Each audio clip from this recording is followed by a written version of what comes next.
Les besoins de santé évoluent profondément sous l'effet des transformations démographiques, de la progression des maladies chroniques, des contraintes économiques, des dégradations environnementales et de la persistance des inégalités sociales. Dans ce contexte, la prévention joue un rôle essentiel dans l'état de santé des populations. Pourtant, le système de santé reste aujourd'hui largement centré sur une approche curative. Ce déséquilibre est particulièrement visible dans l'allocation des ressources. En effet, la prévention ne représente qu'environ 3% des dépenses de santé, alors même que selon l'OMS le soin médical ne contribue qu'à 20% de l'état de santé global. Les 80% restants relèvent des déterminants sociaux, économiques, environnementaux et culturels, ce qui souligne que l'essentiel de la santé se construit en dehors de la médecine et du système de soins. Traditionnellement définie comme l'ensemble des mesures visant à éviter l'apparition de maladies ou de handicaps, la prévention a vu son périmètre s'élargir. Des approches contemporaines la conçoivent désormais comme une action sur des facteurs modifiables permettant de favoriser la santé et le bien-être. Cette évolution invite à penser la prévention non seulement comme réduction des risques, mais aussi comme promotion de la santé et de la qualité de vie, et à interroger ses finalités dans une perspective de réduction des inégalités sociales et territoriales.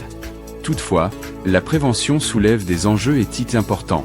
Par exemple, lorsqu'elle se traduit par des actions collectives, elle peut entrer en tension avec les libertés individuelles, comme dans le cas des vaccinations ou des restrictions sanitaires. Le défi consiste alors à trouver un équilibre entre protection collective et respect des libertés, tout en assurant l'acceptabilité sociale des mesures mises en œuvre au nom du bien commun. Par ailleurs, si certaines stratégies préventives ont certes démontré un impact populationnel important, comme les programmes de dépistage, ces dispositifs comportent aussi des limites, telles que le surdiagnostic. En outre, le développement de dépistage ciblé sur des populations à risque interroge la manière dont ces groupes sont définis et informés, ainsi que sur les effets sociaux et psychologiques induits. Plus largement, la prévention se heurte également à l'incertitude. Que sait-on réellement des maladies à venir et des moyens de les traiter? Par ailleurs, à partir de quel niveau de risque l'autorité publique doit-elle intervenir? Une autre spécificité de la prévention est qu'elle s'adresse majoritairement à des personnes en bonne santé. Contrairement aux soins curatifs, où le bénéfice est immédiat ou à moyen terme, la prévention s'inscrit dans une temporalité marquée par l'anticipation d'un bénéfice futur. En ce sens, la prévention confronte à un dilemme éthique fondamental: penser le bien pour autrui afin d'éviter un mal incertain. Plus encore, elle invite à la question suivante: que risque-t-on à vouloir tout prédire?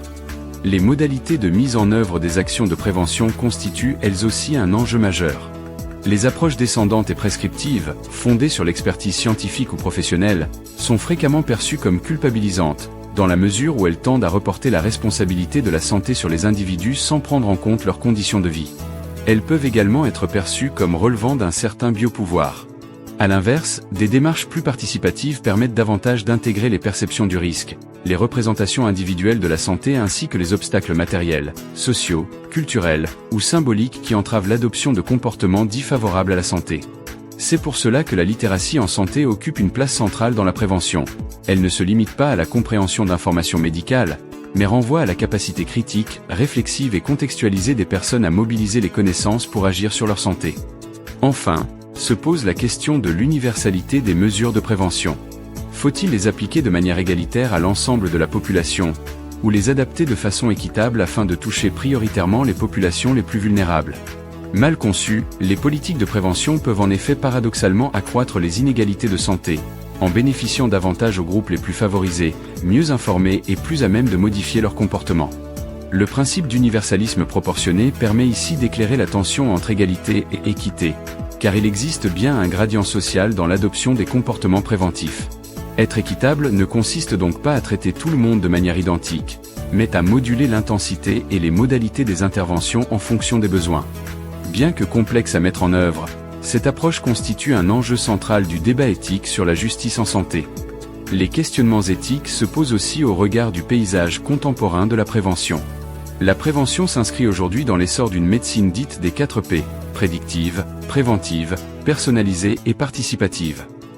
De surcroît, les avancées en intelligence artificielle, utilisées pour prédire l'apparition de pathologies, le développement de médicaments injectables à effet prolongé, les progrès de la génomique ou encore l'analyse de l'exposome modifient profondément les modalités de la prévention.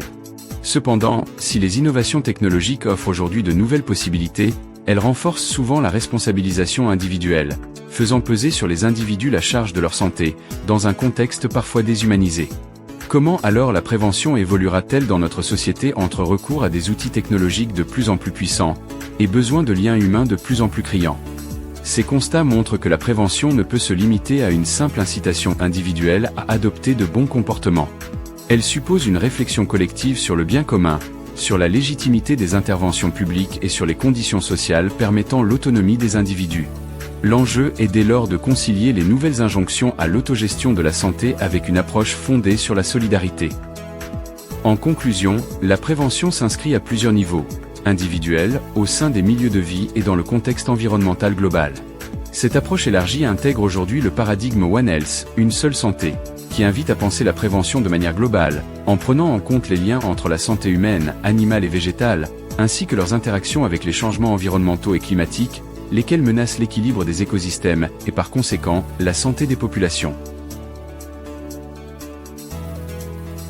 Pour participer aux états généraux de la bioéthique dans votre région et contribuer aux orientations bioéthiques de demain, n'hésitez pas à vous rapprocher de votre espace de réflexion éthique régionale.